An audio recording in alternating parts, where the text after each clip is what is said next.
नमस्कार दोस्तों, मैं अंकुर उपाध्याय स्वागत करता हूं आप सभी का आपके अपने YouTube channel share market analysis में।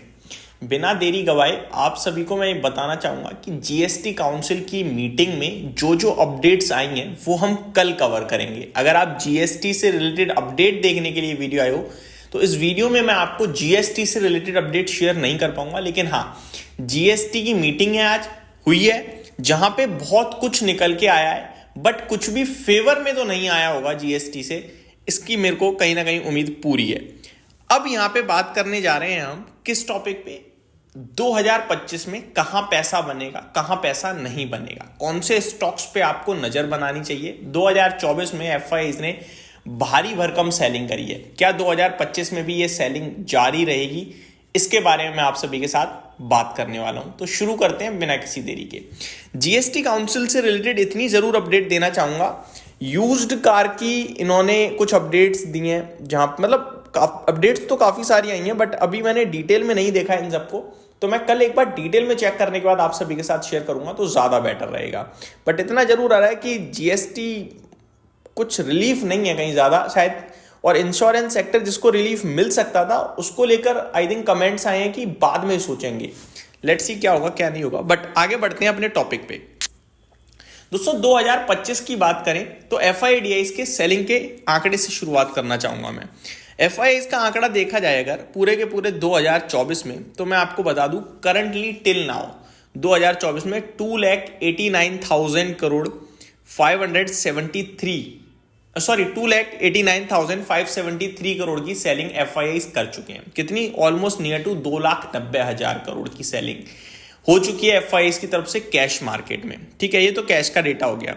फ्यूचर्स की बात करें तो 2024 में एफआईआईज ने 41,772 करोड़ की बाइंग करी है। तो फ्यूचर्स में उन्होंने खरीदा है और कैश में उन्होंने भर भर के दिल खोल के बेचा है। और बेचे भी क्यों ना, उनको पैसा चाहिए तो भारत के बाजार से अच्छा कोई बाजार नहीं है जहां पे पूरी लिक्विडिटी है, जितना मर्जी माल छोड़ दो, खरीदने के लिए तैयार बैठे हैं डीआईआईज और रिटेल इन्वेस्टर्स। ये हो गया आपके लिए एफआईआईज की सेलिंग का प्रेशर जो रहा है पूरे साल। सवाल ये उठता है 2025 में भी क्या इनकी सेलिंग जारी रहेगी। तो दोस्तों डेटा को देखूं मैं तो बीते 3 सालों से, इनफैक्ट बीते 4 सालों से एफआईआईज का कैश मार्केट में सेलिंग का फिगर आ रहा है। इस बीच में मैं जो नोटिस कर पा रहा हूं, एक साल कम आता है, एक साल बहुत हैवी आता है, फिर थोड़ा कम आता है, फिर बहुत हैवी आता है। तो अब जो साल आ रहा है वह कम या फिर बहुत कम आने का अनुमान लगा सकते हैं। फॉर एग्जाम्पल हो सकता है बाइंग भी आ जाए, कोई बड़ी बात नहीं है, क्योंकि बाइंग में देख पा रहा हूं बीते 10 सालों में केवल 3 साल ही एफआईआईज का फिगर पॉजिटिव रहा है दोस्तों। 2014, 2019, 2020। 2021 में 92,000 करोड़ की सेलिंग थी।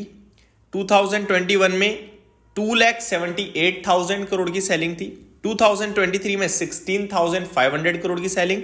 2024 में 2,90,000 हो चुकी है।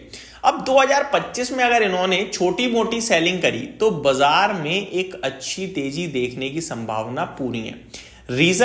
रीजन ये बनेगा दोस्तों क्योंकि डीआईआईज के पास भर भर के पैसा आ रहा है रिटेल इन्वेस्टर्स का।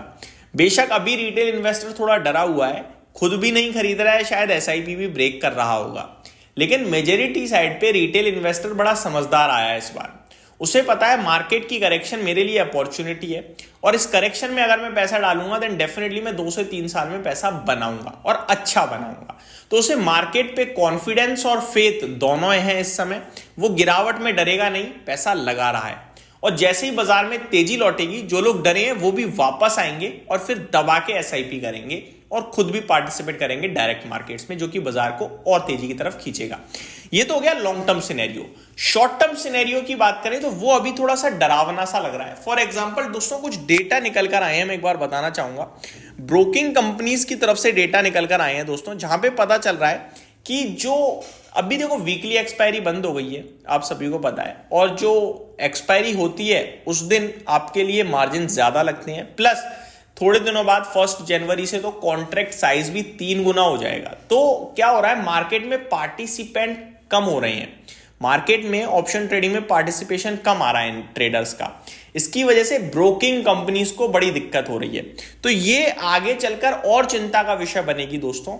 ये जो आपके फेवरेट्स हैं, मेरे फेवरेट्स हैं broking stocks, mutual fund stocks, exchanges या डेपोजिटरीज, इन सबके प्रॉफिट्स में पैनिक आएगा, ट्रस्ट मी। हाँ, डेपोजिटरी में उतना नहीं आएगा क्योंकि उसके लिए तो फायदे की बात है, सीडीएसएल जैसे स्टॉक। बाकी हर तरफ प्रॉफिट्स में प्रॉब्लम आएगी आपके लिए। चाहे वो ब्रोकर हो, उसको तो डायरेक्ट नुकसान होगा क्योंकि उसका भैया ट्रेड नहीं बन रहा। एक्सचेंज, जब ब्रोकर का ही नहीं बनना तो एक्सचेंज का क्या बनेगा। अगर आप म्यूचुअल फंड्स की बात करें तो लोग एसआईपी ब्रेक करेंगे, विड्रॉ करेंगे, कैंसिल करेंगे जब उनका पैसा नहीं बनेगा, तो वहां भी प्रॉब्लम आएगी आपकी। तो अब ये सारी चीजें आगे शॉर्ट टर्म में प्रॉब्लम देंगी, लेकिन लॉन्ग टर्म की बात करें तो वापस से बाजार में जो काम करता है वो उसका हैबिचुअल हो जाएगा, आदत में आ जाएगी चीजें और वापस से वो ट्रेड करने लगेगा। तो लॉन्ग टर्म में कोई इशू नहीं है, आप अपनी लिस्ट बना के तैयार रखिए और गिरावट में खरीदते रहिए। 2025 में जाते ही अच्छी बात है कि आपके पास बहुत अच्छी अच्छी कंपनियां ऐसी हैं जो 50% करेक्ट हैं।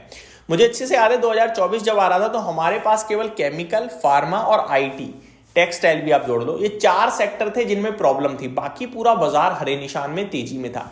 लेकिन आज की डेट में आपको डिफेंस से लेकर टेक्सटाइल, फार्मा से लेकर एफएमसीजी, मेटल से लेकर मतलब ऑयल तक सब आपको मिल जाएंगे जो आपको चाहिए, सस्ते मिलेंगे, सब मिलेंगे सब। तो ये इस बार की थोड़ी खासियत है कि आपको अच्छे से लेकर बुरा और बुरे से लेकर बहुत अच्छा सब डिस्काउंट पे मिल रहा है। जहां ट्रस्ट होता है, जिस कंपनी पे भरोसा होता है, वहां लगाइए पैसा, गिरावट में ऐड कीजिए। 2025 में बने ना बने, लेकिन 26 में बढ़िया बन जाएगा, इस होप से लगाइएगा।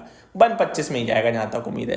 तो ये मेरी तरफ से आपके लिए एक शॉर्ट और सिंपल सी एक वीडियो थी। उम्मीद करता हूँ ये वीडियो आपको पसंद आई होगी। Thank you so much for watching this video. Good night guys.